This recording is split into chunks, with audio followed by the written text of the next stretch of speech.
বন্ধুরা দেখতে পাচ্ছেন খেজুর গাছের মধ্যে কিভাবে সাপে আসলে খেজুর রস খাচ্ছে। আপনারা সবাই একটু সাবধান থাকবেন খেজুরের রস খাওয়ার জন্য। খেজুর রস খাওয়ার জন্য আপনারা দেখতে পাচ্ছেন খাওয়া হয়ে গেল অলরেডি। তো যেটা আমার পরামর্শ, খেজুরের রস খাওয়ার আগে অবশ্যই খেজুরের গাছের চারিদিকে ঘিরে রাখবেন, জাল দিয়ে ঘিরে রাখবেন, তাহলে অবশ্যই সুবিধা হয়।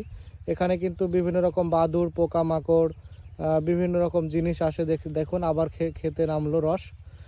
বাদুড় থেকে আপনারা জানেন অনেকে যে নিপা ভাইরাস যে একটা আক্রান্ত হয়, নিপা ভাইরাসে কিন্তু অনেক মানুষ মারাও যায় অনেক সময়।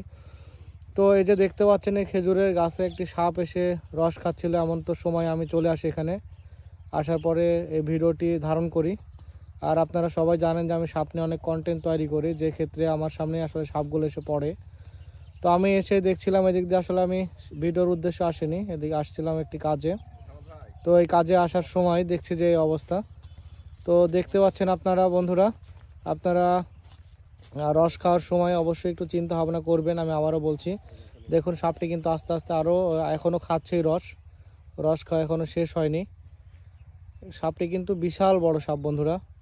আর আপনারা রসের এভাবে গাছে এরকম দাঁড়ার সাপ কে কে দেখেছেন সবাই জানাবেন। আর এটা কিন্তু নির্বিষ দাঁড়ার সাপ। এই সাপটি আপনারা কখনো দেখলে মারবেন না, কারণ এই সাপটি হচ্ছে আপনার নির্বিষ, কৃষকের বন্ধু। এই জন্য আপনারা মারবেন না। কুড়ের মধ্যে দেখতে পাচ্ছেন চলে গেল সাপটি। আর তো দেখতে পাচ্ছেন বন্ধুরা, আমার হাত লেগে ভিডিওটি কেটে গেছিলো। সাপটি কিন্তু আস্তে আস্তে আস্তে আস্তে আস্তে আস্তে কুড়ের মধ্যে ঢুকে গেল, অনেকটাই কুড়ের মধ্যে চলে গেছে। আর সেই কুড়ে কি অবস্থা দেখুন, পুরাটাই কুড়ের মধ্যে চলে গেল। রাজশাহীর ভাষায় এটাকে কুড় বলে।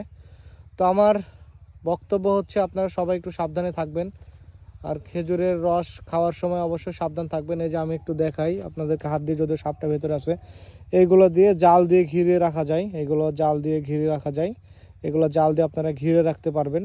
ঘিরে রাখলে কিন্তু এখানে বাদুড় আসতে পারবে না। বিশেষ করে বাদুড় কিন্তু রস চাটে এবং বাদুড় থেকে অনেক ভাইরাস আসার সম্ভাবনা আছে। সেই কারণে আপনারা সবসময় সচেতন থাকবেন বন্ধুরা। একটু সচেতন থাকলেই ভালো থাকা যাবে আর কি, এবং সব কিছুই ভালো থাকবে। তো রসের বিষয় আপনারা জানলেন, খেজুরের রস অবশ্যই একটু সাবধানে খাবেন। আর হচ্ছে আপনার সাপটি পুরোপুরি আপনারা দেখেছেন কুড়ের মধ্যে চলে গেছে। রাস্তার পাশে কিন্তু দেখুন, এই যে রাস্তার পাশে ছোট একটি আঁকাবাঁকা পথ এখানে আছে। আঁকাবাঁকা পথ, এখান দিয়ে অনেক লোকজন যাচ্ছে দেখতে পাচ্ছেন। কিছুক্ষণ আগে কিন্তু অনেক কেউ ছিল না এখানে, সেই সময় কিন্তু সাপটি আসে। আর সেই সাপটি এসে রস খাচ্ছিল, আপনারা কিন্তু নিজের চোখে দেখেছেন, ভিডিওতে আপনাদেরকে দেখাইছি। সাপটি কিন্তু রস খাচ্ছিল। রস খাওয়ার ভিডিওটি আমরা কিন্তু অলরেডি নিয়ে ফেলেছি। তো যাই হোক, ভিডিওটি মোটামুটি অনেক বড়ই হয়ে গেছে, যদি এত বড় করার ইচ্ছা ছিল না। তো আমি এখন এখান থেকে চলে যাব। সাপটি ইচ্ছা মতো সাপের মতো সাপ চলে যাবে। ওরা দেখলেন যে আমাকে দেখে ভয়ে কুড়ের মধ্যে চলে গেল, কুড় থেকে বাড়ায় চলে যাবে কিছুক্ষণ পর। তো আমি আস্তে আস্তে এখান থেকে চলে যাচ্ছি বন্ধুরা। সবাই ভালো থাকুন, সুস্থ থাকুন, সবাই পাশে থাকুন। সবাইকে ধন্যবাদ।